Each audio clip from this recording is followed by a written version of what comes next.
어, 최근에 이더리움을 보면서 머릿속을 떠나지 않는 생각이 하나 있습니다. 이게 크립토 시장에 정말 깊이 관여하고 있는 사람들조차도 정작 이더리움이 지금 뭘 만들고 있는지에 대해선 서로 좀 다른 이야기를 하거나 혹은 아예 제대로 이해를 못하고 있는 것 같다는 느낌이 들어요. 그거 굉장히 중요한 지적이세요. 지금 시장을 보면 이더리움보다 더 나은 기술? 그러니까 더 빠르고 저렴한 L1을 만들겠다는 프로젝트는 정말 넘쳐나죠? 맞아요. 너무 많죠. 하지만 이더리움이 만들고 있는 그 제품 자체를 목표로 삼는 곳은 사실상 없다고 봐도 무방합니다. 완전히 다른 게임을 하고 있는 셈이에요. 바로 그겁니다. 더 나은 기술이 아니라 같은 제품을 만드는 곳이 없다는 점. 그래서 오늘 이 시간에는 자료들을 토대로 한번 이더리움의 진짜 정체는 뭐고, 왜 이게 이제는 사실상 복제가 불가능한 존재가 됐는지 그 본질을 파헤쳐 보려고 합니다. 좋습니다. 자, 그럼 가장 근본적인 질문부터 시작해보죠. 도대체 이더리움은 지금 뭘 만들고 있는 걸까요? 그 질문이 모든 것의 시작이죠. 많은 분들이 이더리움을 여전히 토큰 발행 플랫폼 아니면 디파이를 위한 블록체인 정도로만 생각하시는데 그건 그냥 겉모습일 뿐이거든요. 네. 이더리움이 정말로 구축하고 있는 건 훨씬 더 큰 비전, 바로 글로벌 공용 정산 시스템입니다. 글로벌 공용 정산 시스템. 단어는 되게 거창한데 이게 정확히 어떤 의미일까요? 기존 금융 시스템에도 국제 정산을 위한 스위프트 같은 망이 있잖아요. 네, 좋은 비교입니다. 근데 결정적인 차이가 있죠. 스위프트는 특정 국가들의 합의, 그리고 통제하에서 움직이잖아요. 그렇죠. 미국이 주도하죠. 맞습니다. 만약 미국이 특정 국가를 거기서 배제해버리면 그 나라는 그냥 국제 금융에서 고립되는 거죠. 이더리움이 만들려는 건 그런 상황, 그러니까 전쟁이나 아, 최악의 상황. 네, 맞아요. 극심한 경제 제재, 심지어 특정 국가나 금융 시스템 자체가 붕괴하는 그런 최악의 상황에서도 멈추지 않고 계속 작동하는 시스템입니다. 와! 그래서 이걸 좀 더 극단적으로 표현하면 제3차 세계대전을 견디는 WW3 Resistant 시스템이라고도 불러요. 제3차 세계대전을 견딘다라. 정말 스케일이 다르네요. 그러니까 어떤 특정 주체의 통제 없이도 가치의 이전과 기록이 보장되는 중립적인 금융 인프라. 이건 단순한 기술 목표를 넘어서 거의 사회적, 정치적인 선언처럼 들리는데요. 정확합니다. 근데 왜 다른 프로젝트들은 이걸 못 따라하는 걸까요? 지금 시작하면 더 좋은 기술로 더 빨리 만들 수도 있을 것 같은데요. 그게 바로 이더리움의 탄생 배경과 아주 깊은 관련이 있습니다. 지금은 절대 재현할 수 없는 그런 조건 속에서 태어났기 때문이죠. 재현할 수 없는 조건이요? 네. 핵심은 이더리움의 초기 시장 진입, 그러니까 GTM 전략이 있는데요. 아니 사실은 전략이 없다는 게 전략이었죠. 전략이 없는 게 전략이었다고요? 네. 이더리움은 처음부터 특정 산업이나 특정 사용 사례를 목표로 삼지 않았습니다. 아주 비의견적인, 그러니까 텅 빈 캔버스 같은 플랫폼으로 시작했어요. 아, 이걸로 뭘 해라 라고 정해주지 않은 거군요. 그렇죠. 이걸로 게임을 만들어라, 금융을 혁신해라, 이런 의견을 제시하지 않은 거예요. 그냥 누구에게나 열려있는 중립적인 토대를 제공했을 뿐입니다. 그랬더니 개발자들이 막 자발적으로 들어와서 ICO도 하고 디파이도 만들고 NFT도 만들면서 스스로 생태계를 채워나간 거죠. 의도적으로 방향을 정하지 않았기 때문에 오히려 모든 방향을 담을 수 있는 그릇이 되었다. 그런데 왜 지금은 그게 불가능한가요? 시대가 완전히 변했기 때문입니다. 지금 새로운 L1 프로젝트가 나온다고 한번 생각해 보세요. 나오자마자 수많은 경쟁자들이랑 싸워야 하죠. 네, 바로 그렇죠. 투자자들은 당장 수익 모델이 뭐냐, 토큰 가치는 어떻게 올릴 거냐고 묻습니다. 모든 게 극도로 금융화된 이 시장 환경 속에서 이더리움처럼 몇 년이고 묵묵히 그냥 중립적인 인프라만 쌓아 올리는 전략은 생존 자체가 불가능해요. 아, 기다려주질 않는군요. 네, 투자자도 커뮤니티도 기다려주지 않죠. 이더리움이 탄생했던 그 독특한 사회적, 경제적, 기술적 조건의 시대는 이미 막을 내렸습니다. 그래서 복제가 불가능한 겁니다. 그렇군요. 타이밍과 환경이 만들어낸 정말 다시는 나올 수 없는 존재라는 거네요. 말씀하신 그 중립성이라는 개념이 참 흥미로운데요. 듣다 보니까 이건 비트코인이 추구하는 가치랑 굉장히 닮아 있다는 생각이 들어요. 정확합니다. 사실상 같은 철학적 뿌리에서 나왔다고 볼 수 있죠. 비트코인이 왜 그렇게 강력한 가치를 가질까요? 뉴욕의 월스트리트 투자자든 아프리카의 소상공인이든 심지어는 제재를 받는 국가의 누군가든 아, 누구에게나. 네, 모두에게 똑같은 규칙이 적용되기 때문입니다. 시스템은 사용자가 누구인지 전혀 신경 쓰지 않죠. 오직 정해진 규칙에 따라서 공평하게 작동할 뿐입니다. 신뢰할 특정 주체는 없는 대신에 누구에게나 공평한 그 시스템의 규칙 자체를 신뢰하는 거군요. 바로 그겁니다. 이더리움도요, 정확히 그 길을 가고 있는 거고요. 특정 은행이나 정부를 믿어야 하는 시스템이 아니라 누구에게나 공평한 중립성과 최소한의 거래 상대방 리스크를 제공하는 것. 이게 핵심 가치 제안인 거죠. 이것이 바로 이더리움이 단순한 기술 플랫폼을 넘어서 사회적인 인프라로 자리매김하는 이유입니다. 알겠습니다. 그 중립적인 시스템이라는 가치는 이해가 됩니다. 근데 한편으로는 이런 의문도 들어요. 스트라이프나 월가의 대형 금융기관들처럼 거대 기업들이 뭉쳐서 자신들만의 폐쇄적인 정산 시스템을 만들 수도 있잖아요. 네, 그렇죠. 그들 입장에서는 자신들이 완벽하게 통제할 수 있고 훨씬 빠르고 저렴한 시스템이 더 매력적이지 않을까요?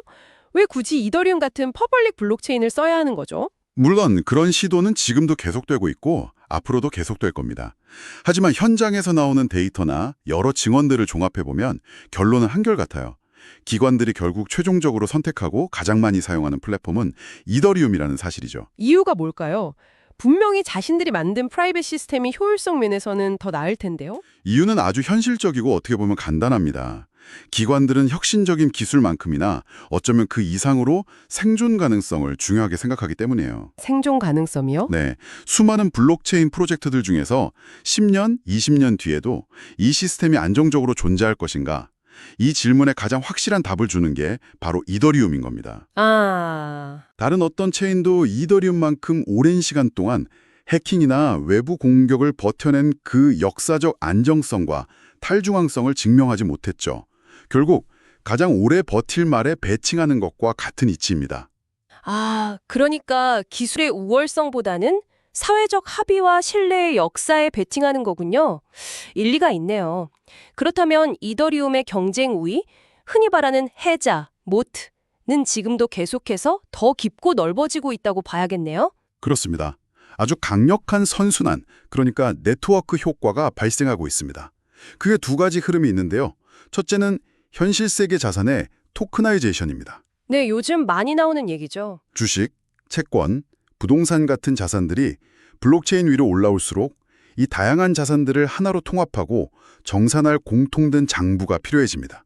각자 다른 시스템에서 노는 게 아니라 하나의 공통된 정산소로 모이게 되는 거죠. 그리고 그 정산소 역할을 가장 신뢰할 수 있는 이더리움이 하게 될 가능성이 높다. 이 말씀이시군요. 바로 그겁니다.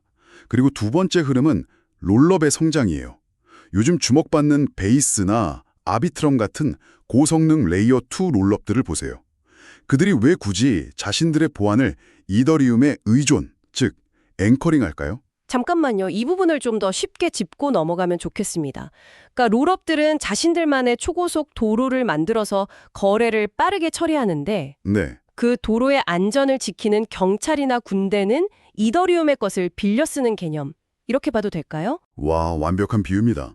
자체적으로 경찰과 군대를 만드는 것보다 이미 세계 최강으로 검증된 이더리움의 보안을 빌려 쓰는 게 훨씬 효율적이고 안전하기 때문이죠. 이건 비탈릭 부테린이 오래전부터 제시했던 롤업 중심 로드맵이 올바른 방향이었음을 시장 스스로가 증명하는 현상입니다. 아하. 이더리움은 이제 모든 거래를 직접 처리하는 세계일 컴퓨터에서 수많은 롤업들의 보안을 책임지는 글로벌 보안 허브로 진화하고 있는 겁니다. 자산은 이더리움으로 모이고 빠른 거래들은 롤업으로 분산되지만 그 모든 것의 최종적인 보안과 신뢰는 다시 이더리움이 보증하는 구조. 와, 정말 견고해 보이네요. 네. 그리고 이런 흐름은 더 많은 노드 운영자들이나 EVM 개발자들을 끌어들입니다. 개발자들은 가장 유동성과 사용자가 많은 곳으로 모일 수밖에 없으니까요. 이렇게 한번 만들어진 네트워크 효과의 선순환은 다른 경쟁자들이 따라잡기 거의 불가능한 수준의 해자를 만들고 있습니다. 이야기를 듣다 보니 이더리움이 거의 독점적인 지위를 가진 것처럼 들립니다. 하지만 시장에 그렇게 간단하지만은 않잖아요. 지금 가장 강력한 경쟁자로 꼽히는 솔라나는 어떻게 봐야 할까요? 이 그림에 솔라나가 들어갈 자리는 어디쯤일까요? 솔라나는 현재 유일하게 이더리움과 같은 테이블에서 대화할 수 있는 생태계입니다. 아주 중요한 경쟁자죠. 네. 하지만 여기서 핵심은 솔라나는 이더리움의 복제품이나 아류가 아니라는 점입니다.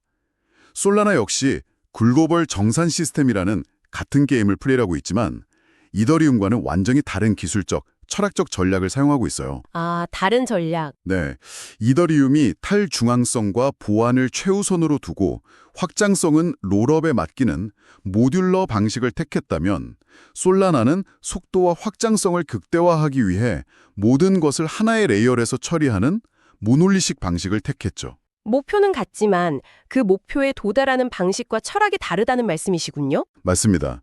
그리고 나머지 다른 체인들이 나쁘다는 의미가 결코 아니에요. 그들은 처음부터 이더리움과는 근본적으로 다른 제품을 만들고 있을 뿐입니다. 예를 들어 특정 게임에 최적화된 체인 혹은 특정 기업용 솔루션에 집중하는 체인 같은 것들이죠.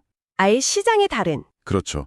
이들은 이더리움의 대체제가 아니라 각자의 목적을 가진 다른 시장의 제품이라는 점을 명확히 이해하는 게 중요합니다. 모든 에론을 이더리움의 경쟁자로 보는 시각 자체가 잘못된 프레임일 수 있다는 거죠.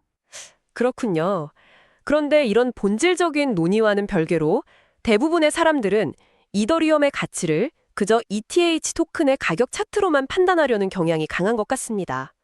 오늘 나눈 이야기의 관점에서 보면 이건 핵심을 완전히 놓치는 거라고 봐야겠죠. 안타깝게도 가격 논쟁은 종종 본질을 가리죠. 물론 가격도 생태계의 건강성을 보여주는 중요한 지표 중 하나지만 이더리움의 진짜 가치는 시시각각 변화하는 그 차트에 있는 게 아닙니다. 앞서 계속 설명드렸던 것처럼 전 세계를 위한 중립적이고 복원력 있는 정산 레이어로서의 기능 그 자체에 있습니다. 이 기능이 존재하는 한, 그리고 그 기능에 대한 사회적 합의가 유지되는 한 ETH의 가치는 장기적으로 유지될 수밖에 없는 거죠. 자료를 보면 최근 이더리움 재단 내부 분위기에 대한 언급도 있던데 한동안 약간의 혼란이 있었다는 내용이 흥미롭습니다. 네, 솔직히 지난 2년 정도 이더리움 재단과 핵심 개발자 커뮤니티 내부에 약간의 방향성 흔들림이 있었던 건 사실입니다. 로드맵이 너무 복잡해지고 내부적인 논쟁도 많았고요. 아, 그랬군요. 하지만 최근에는 분위기가 많이 달라졌습니다. 솔라나 같은 강력한 경쟁자의 부상 속에서 아차하면 이 게임에서 우리가 질 수도 있다는 건강한 위기감을 느끼고 다시 핵심 목표에 집중하면서 방향성을 명확히 잡고 나아가는 모습이 보여요. 오히려 위기감이 야기된 셈이네요. 그렇죠. 어쩌면 이런 위기감이 오히려 이더리움을 더 강하게 만들고 있기 때문에 장기적인 관점에서는 지금이 가장 전망이 좋은 시점일 수도 있습니다. 오늘 이야기를 정리해보자면 이더리움은 이제 단순히 하나의 기술이나 유행을 넘어섰다고 볼 수 있겠습니다. 탄생 배경의 특수성, 중립성이라는 핵심 가치, 그리고 강력한 네트워크 효과를 통해서 한번 만들어지고 나면 다시는 복제하기 힘든 일종의 사회적, 경제적 합의체이자 글로벌 인프라의 단계로 이미 들어섰다. 이런 결론에 이르게 되네요. 아주 정확한 요약입니다. 기술적 우위를 넘어서 사회적 합의라는 거대한 해자를 구축한 것이죠. 여기서 마지막으로 이런 질문을 하나 던져보고 싶습니다. 네. 오늘 우리가 나눈 이야기의 핵심은 이더리움 같은 글로벌 정산 시스템의 가치가 바로 중립성에 있다는 것이었습니다. 누구의 편도 들지 않는 공평함이죠. 네, 그랬죠. 그렇다면 특정 국가가 발행하고 통제하는 중앙은행 디지털 화폐, 즉 CBDC는 본질적으로 중립적일 수 있을까요? 아, 그럴 수 없겠네요. 당연히 그럴 수 없습니다. 발행 국가의 정치적, 경제적 이해관계를 대변할 수밖에 없죠. 앞으로 이 중립적인 이더리움 시스템과 비중립적인 국가 주도의 CBDC 시스템은 서로 어떻게 공존하고 경쟁하고 또 상호작용하게 될까요? 이것이 우리가 앞으로 수년간 지켜봐야 할 가장 흥미로운 관전 포인트가 될 겁니다. 시청해주셔서 감사합니다.